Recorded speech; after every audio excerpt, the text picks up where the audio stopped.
கொஞ்சம் சத்தமா வைங்களேன், என்னன்னு கேட்போம். போதும் போதும், தினமும் கேட்கறது தானே, அது என்ன அதிசயமா கேட்டுக்கிட்டு. Dad, stop. This is the place. Are you sure? Yes, Dad.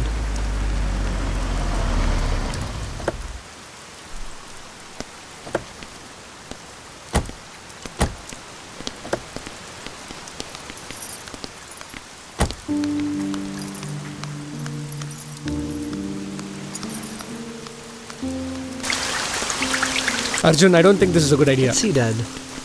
ஏ பொண்ணு, பரந்தாமன் வீடு தானே? ஆமா சார், அவங்க மொத மாடியில தான் இருக்காங்க. நீ யாருமா? என் பேரு செல்வி. எங்க அம்மா இந்த சார் வீட்டில் தான் வேலை செய்யுது. இன்னைக்கு பெரிய வீட்டில் கல்யாணம்னு அங்கே வேலைக்கு போயிடுச்சு. அதான் நான் இன்னைக்கு வேலைக்கு வந்தேன். நீ ஸ்கூலுக்கெல்லாம் போகலையாம்மா? எங்கள் அண்ணன் பாலிடெக்னிக் படிக்க காலேஜுக்கு போயிடுவான். எங்கள் ஐயா தினமும் குடிக்க போயிடுவாரு. இதில் நான் எங்கம்மா பள்ளிக்கூடம் போகிறது? ஏய், என்ன பண்றக்க? சீக்கிரமா மேல வா.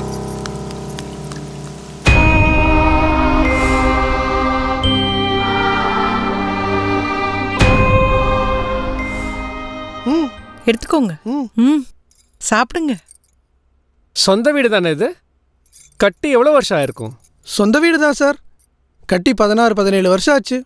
கையில் இருக்க சேவிங்ஸ் எல்லாம் போட்டு அழகாக கீழே ஒரு போர்ஷனாகவும் மேலே ஒரு போர்ஷனாகவும் கட்டியிருக்கோம். என்ன பெரிய பொண்ணு கல்யாணத்தப்போ கீழ் போர்ஷனை விற்க வேண்டியதாக போச்சு. அப்போது செகண்ட் டாட்டர் மேரேஜுக்கு மேல் போர்ஷன் அங்கிள். தம்பி, அப்படிலாம் சொல்லக்கூடாதுப்பா. I was just joking, Mom. Did you get offended or something, Uncle? ஐயோ, அதெல்லாம் ஒன்றும் இல்லை தம்பி. 2 பொண்ணை பெற்றுட்டோம். கடனை உடனே வாங்கி கல்யாணம் பண்ணி கொடுத்தாதானே அவங்க எதிர்காலம் நல்லா இருக்கும். எங்கள் அப்பாவுக்கு பிரச்சனையே கிடையாது. He's a happy man, you know, because I am the one and only son. அப்படியே செலவு பண்ணணும்னாலும் எனக்கு வீடு வித்து தான் பண்ணணும்னு அவசியம் ஒன்றும் இல்லை. அவர் ஏதோ தமாஷா சொல்றாரு, நீங்க எதுவும் மனசுல. Rightly said, Dad.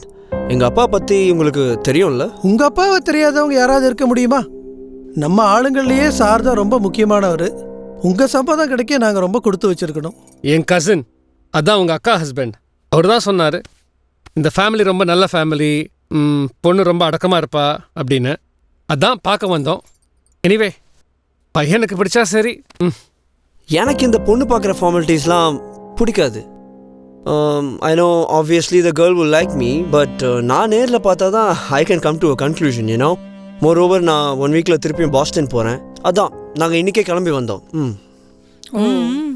அங்கிள், அதென்ன மெடல்? அதுவா, என் தங்கச்சி வாங்கினதுப்பா. அவ யூனிவர்சிட்டி ரேங்க் ஹோல்டர். தமிழ்நாடுல வேற டாப் 50ல வந்தா. தமிழ்நாடுல டாப் 50ல வந்தா பெரிய இவளா நீ? ஒழுங்கா அம்மா அப்பா சொல்றத கேளு. அது எவ்வளோ பெரிய இடம் தெரியுமா? இங்க பாருடி, ஏதோ படிக்கணும்னு ஆசைப்பட்டா படிக்க வச்சோம். சரியான நேரத்துல கரை சேர்த்து எங்க கடமையை நாங்க முடிக்க வேண்டாமா? நாங்கள் என்ன உன்னை பாலுங்கணத்துலேயாமா தள்ளுறோம்? நல்ல குடும்பம், அழகான பையன், அமெரிக்காவில் வேலை. அங்கே போய் ஜம்முன்னு இருக்கலாமே. நான் ஏன்பா அமெரிக்கால போய் வாழணும்? பஸ் பாஸ், காலேஜ் ஸ்காலர்ஷிப்னு நான் அனுபவிச்சது எல்லாமே இன்னொரு இந்தியன் கட்டின டாக்ஸ். அதை நான் திருப்பி தரணும். மோரோவர், எனக்கு இங்க இருக்கதான் பிடிச்சிருக்கு. அதுல என்ன தப்பு? இங்க பார், உன் இஷ்டத்துக்கெல்லாம் இங்க ஆட முடியாது. ஒழுங்கா பொண்ணா லட்சணமா நாங்க சொல்ற பேச்ச கேளுடி. நான் கல்யாணமே பண்ணிக்க மாட்டேன்னு சொல்லலையே. ஓ, இப்பதான் படிச்சு முடிச்சு வேலைக்கு சேர்ந்து 3 மாசம் ஆகுது. இன்னும் 2 வருஷம் போகட்டும். எனக்கு வேலை செய்யணும்னு ஆசையா இருக்கு. அதுல பெருசா ஏதாவது பண்ணணும். ப்ளீஸ் பா. அப்புறம் எதுக்கு என்ன படிக்க வச்சீங்க? கல்யாண பத்திரிக்கையில பேருக்கு பின்னாடி போடவா? அப்படி இல்லம்மா, அமெரிக்காவில் போய் வேலை செய்ய யார் வேணான்னா? அப்பவே சொன்னேன் பொம்பளை புள்ளைக்கு இவ்வளவு இடம் கொடுக்காதீங்கன்னு. எங்கேயாவது சொன்னா கேட்டீங்களா? பையனோட குடும்பம் உங்க அக்கா வீட்டுக்காரோட நெருங்கின சொந்தம். நாளைக்கே இந்த இடம் வேண்டான்னு சொல்லிட்டா உங்க அத்தை முகத்துல இவர் எப்படி முழிப்பாரு சொல்லு? எங்க மானத்தை காத்துல பறக்க விடுறதுனே முடிவு பண்ணிட்டியா நீ? எனக்கு தெரியாது. நாளைக்கு அவங்க வருவாங்க, இந்த இடத்த நல்ல விதமா பேசி முடிக்கிறோம், அவ்வளவுதான்.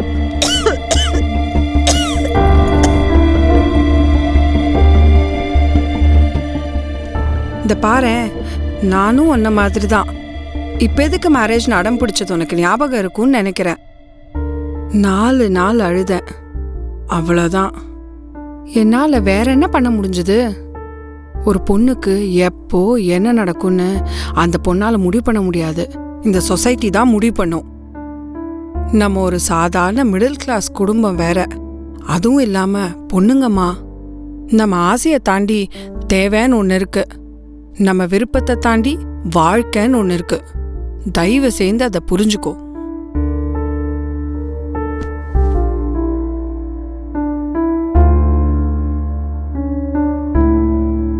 என்ன சித்தி, நல்லா படிச்சா நல்ல வேலைக்கு போய் நல்லா பிடிச்ச மாதிரி வாழலான்னு சொன்ன, பொய் சொல்லிட்டியா? இல்லப்பா, உனக்கு அது உண்மைதான்.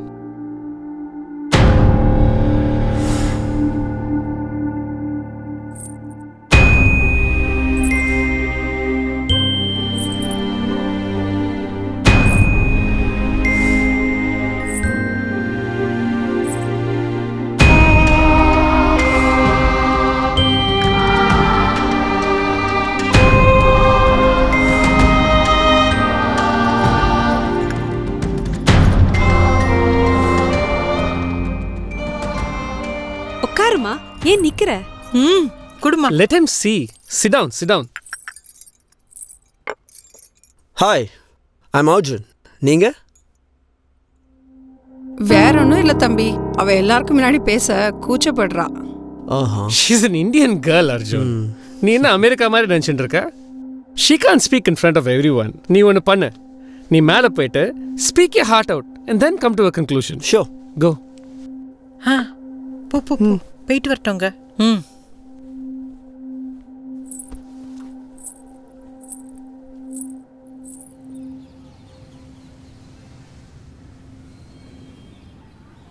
You see, நான் ரொம்ப straight forward. I might sound little arrogant, but I'm practical. நான் பாஸ்டனில் ஒரு பெரிய ஆர்கனைசேஷனில் ஒர்க் பண்ணுறேன் and I have a lot of dreams and I have to run after that like anything. Let me be very clear. கல்யாணத்துக்கு அப்புறம் உங்கள் பொண்ணு வேலைக்கு போகக்கூடாது, அதுக்கு தேவையும் இருக்காது.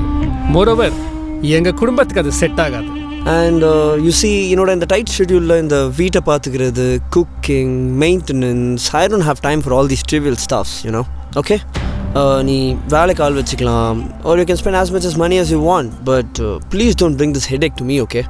And let's live like a typical Indian family, okay? உங்க பொண்ணு நல்லா சமைப்பாளா? வீட்டை நல்லா பார்த்துப்பாளா? Most importantly, என்னை பொறுத்த வரைக்கும் a family is successful and happy only if a girl takes care of all these things, okay? And I hope you get me right. This is my expectation.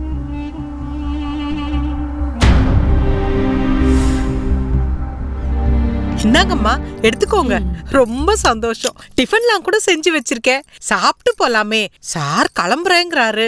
நீங்க ஒரு வார்த்தை கொஞ்சம் எடுத்து சொன்னீங்கன்னா. அவர்கிட்ட நான் சொல்லணுமா? அவரை மீறி ஒரு வார்த்தை பேசினா நான் செத்தேன். அதுக்காக உங்க பொண்ணை நினைச்சு நீங்க எதுவும் கவலைப்பட வேண்டாம். அப்பாவும் பிள்ளையும் ஒரே மாதிரி. நம்ம எதிர்பார்க்கறதெல்லாம் செஞ்சு கொடுத்து நம்மள சந்தோஷமா வச்சுப்பாங்க. என்ன, அவங்க எதிர்பார்க்குற மாதிரி நம்ம நடந்துக்கணும், அவ்வளவுதான். சொத்து இருந்த என்ன பிரயோஜனம்? சுதந்திரம் இல்லையே. உள்ள என்ன பண்ற? கிளம்பலாமா? என்னம்மா, உனக்கு என் பையனை பிடிச்சிருக்குல்ல? அவள் என்னமா கேக்குறது? எல்லாம் பெரியவங்க நம்ம பார்த்து முடிவு பண்றதுதான். எங்க வார்த்தையை மீறி ஒரு வார்த்தை பேச மாட்டாளே. அதெல்லாம் சரிதான், ஆனா நாங்க பொண்ணு பேசுறது கேட்க வேண்டாமா? Why don't you say something? என்ன தொண்டை சரியில்லையா, இல்லை பயமா இருக்கா? ஏதோ கோல்ட் மெடலிஸ்ட், ரேங்க் ஹோல்டர்லாம் சொன்னாங்க, அவ்வளோதானா? I told you. அப்புறம் நாளைக்கு விசா இன்டர்வியூக்கு போயிட்டு எல்லாரும் முன்னாடி எப்படி தைரியமா பேசுவ? இப்படிதான் சைலண்டா இருப்பியா? What's happening, Arjun? For God's sake, speak something. At least உன் பேரையாச்சும் சொல்ல.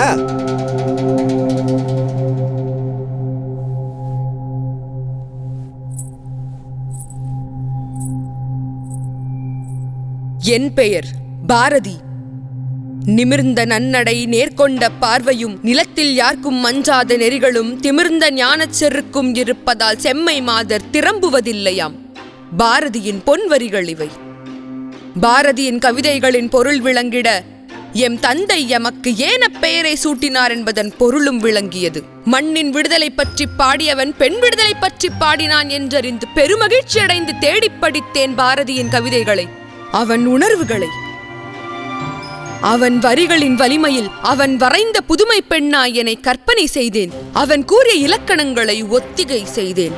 அவ்வொத்திகையின் சான்றாக பிற்போக்கு சிந்தனை கொண்ட சில பிறவிகளுக்காக இக்கூற்று பாரதியின் கூற்று.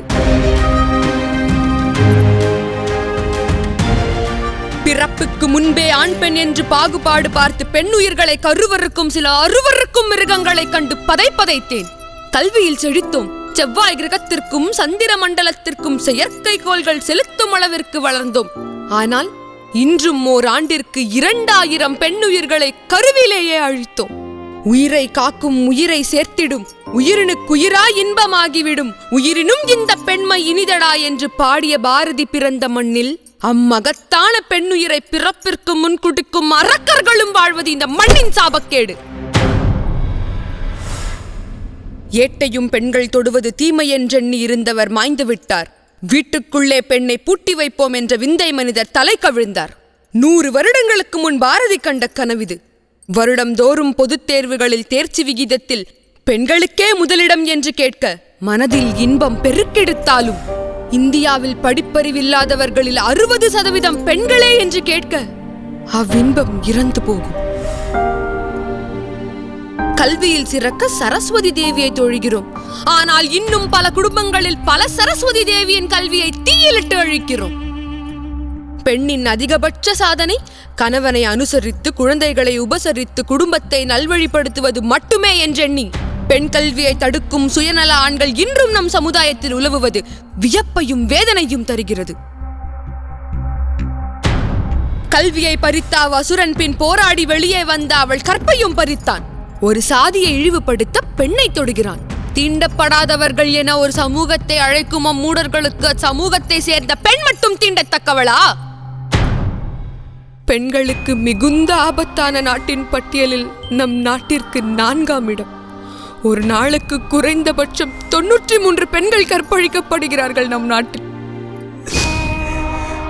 காப்பாற்றும்படி கூக்குரலிட்டு கதறும் பெண்கள்.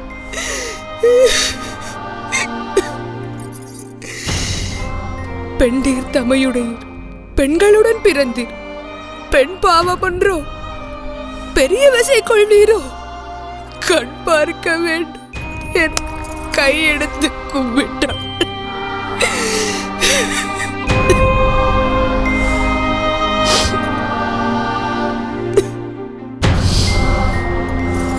என திரௌபதி கௌரவர்களிடம் மன்றாடியதாக பாரதி பாடினார்.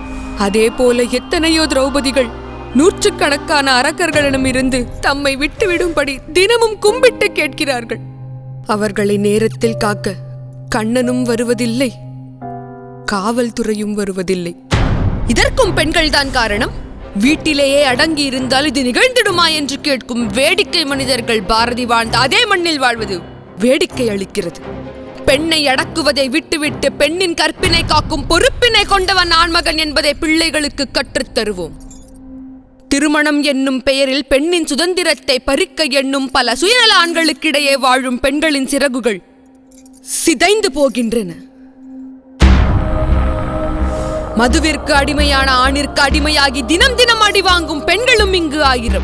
லட்சியத்தை துளைத்துவிட்டு கணவனையும் குடும்பத்தையும் பேணி காப்பதே லட்சியம் என வாழும் பெண்களும் இங்கு 10,000. சொந்தத்தை விட்டு தர முடியாதென்று பெண் விரும்பாத ஆணுக்கு அவளை கட்டி கொடுத்து பெற்ற மகளையே விட்டுக் கொடுக்கும் பெற்றோர்களும் இங்கு 100,000. நல்ல விலை கொண்டு நாயை விற்பரன் நாயிடம் யோசனை கேட்பதுண்டோ?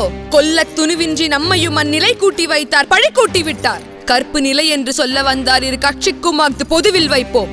வற்புறுத்தி பெண்ணை கட்டி கொடுக்கும் வழக்கத்தை தள்ளி மிதித்திடுவோம் என்று பாரதி அன்றே பாடினான். பெண்ணின் கண்ணீர் சுடவில்லை என்போர்க்கு பாரதியின் வலிமை மிக்க இவ்வரிகள் சுடட்டும். பெண் விரும்பாத ஆணுக்கு அவளை கட்டி கொடுப்பது, திருமணத்திற்கு பின் தன்னை ஆளாக்கிய பெற்றோர்களுக்கு மனைவி பணம் கொடுப்பதை தடுப்பது, கணவனோ தந்தையோ ஆண்கள்தான். கனவுகளை மறந்து ஆசைகளை துறந்து உனக்கு சேவை செய்யவா நான் பிறந்தேன்? நீ யாரடா என் வாழ்வை தீர்மானிப்பதற்கு?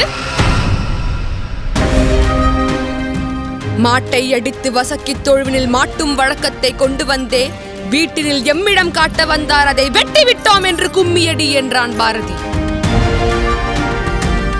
அவன் சொன்னது போல கணவனே கண்கண்ட தெய்வம் என்று வாழ்க்கை துணையினை இணையாய் பார்க்காது இரையாய் பார்க்கும் பழைய மரபுகளை தீயிற்கு இரையாக்குவோம். பெண்கள் ஆணுக்கு சரிநிகர் என்பதை ஆண்கள் ஏற்றுக்கொள்வதற்கு முன்னதே முதலில் பெண்கள் ஏற்றுக்கொள்ள வேண்டும். தன் வலிமையை உணராதவர்க்கு விடுதலையே கிடையாது. ஊனமுற்ற இச்சை கொண்ட கணவனுக்கு பச்சை கொடி காட்டி கூடையில் சுமந்து சென்ற நலாயினியின் கதைகள் இனி நமக்கு வேண்டாம். ஆண்கள் தங்களை அடிமையை நடத்திய காலத்திலும் ஆங்கிலேய ஆட்சியை எதிர்த்து போராடி மாண்டு நம் நாட்டிற்கு விடுதலை வாங்கி கொடுத்த பல்லாயிரக்கணக்கான பெண்களின் கதைகளை பிள்ளைகளுக்கு சொல்லித் தருவோம். ஆணுக்கு பெண் சரி நிகர், அவளுக்கும் கனவுண்டு, அவளுக்கும் தனி வாழ்வுண்டு என்பதை பிள்ளைகளுக்கு சொல்லித் தருவோம். பாரதியை சொல்லித் தருவோம். அவன் கவிதைகளையும் உணர்வுகளையும் அவர்கள் நெஞ்சத்தில் தைத்து வைப்போம். புதுமை பெண்ணை போற்றி வைப்போம். ஆண்களின் மனதில் அதை ஏற்றி வைப்போம். இனி இம்மண்ணில் பிறக்கும் ஒவ்வொரு பெண்ணும் புதுமை பெண்ணாக மலரட்டும். அதற்கு விதை போட்டவன் பாரதி.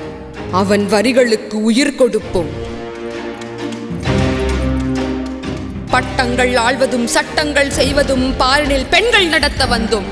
எட்டும் அறிவினில் ஆணுக்கிங்கே பெண் இளைப்பிள்ளை கான் என்று கும்மியடி.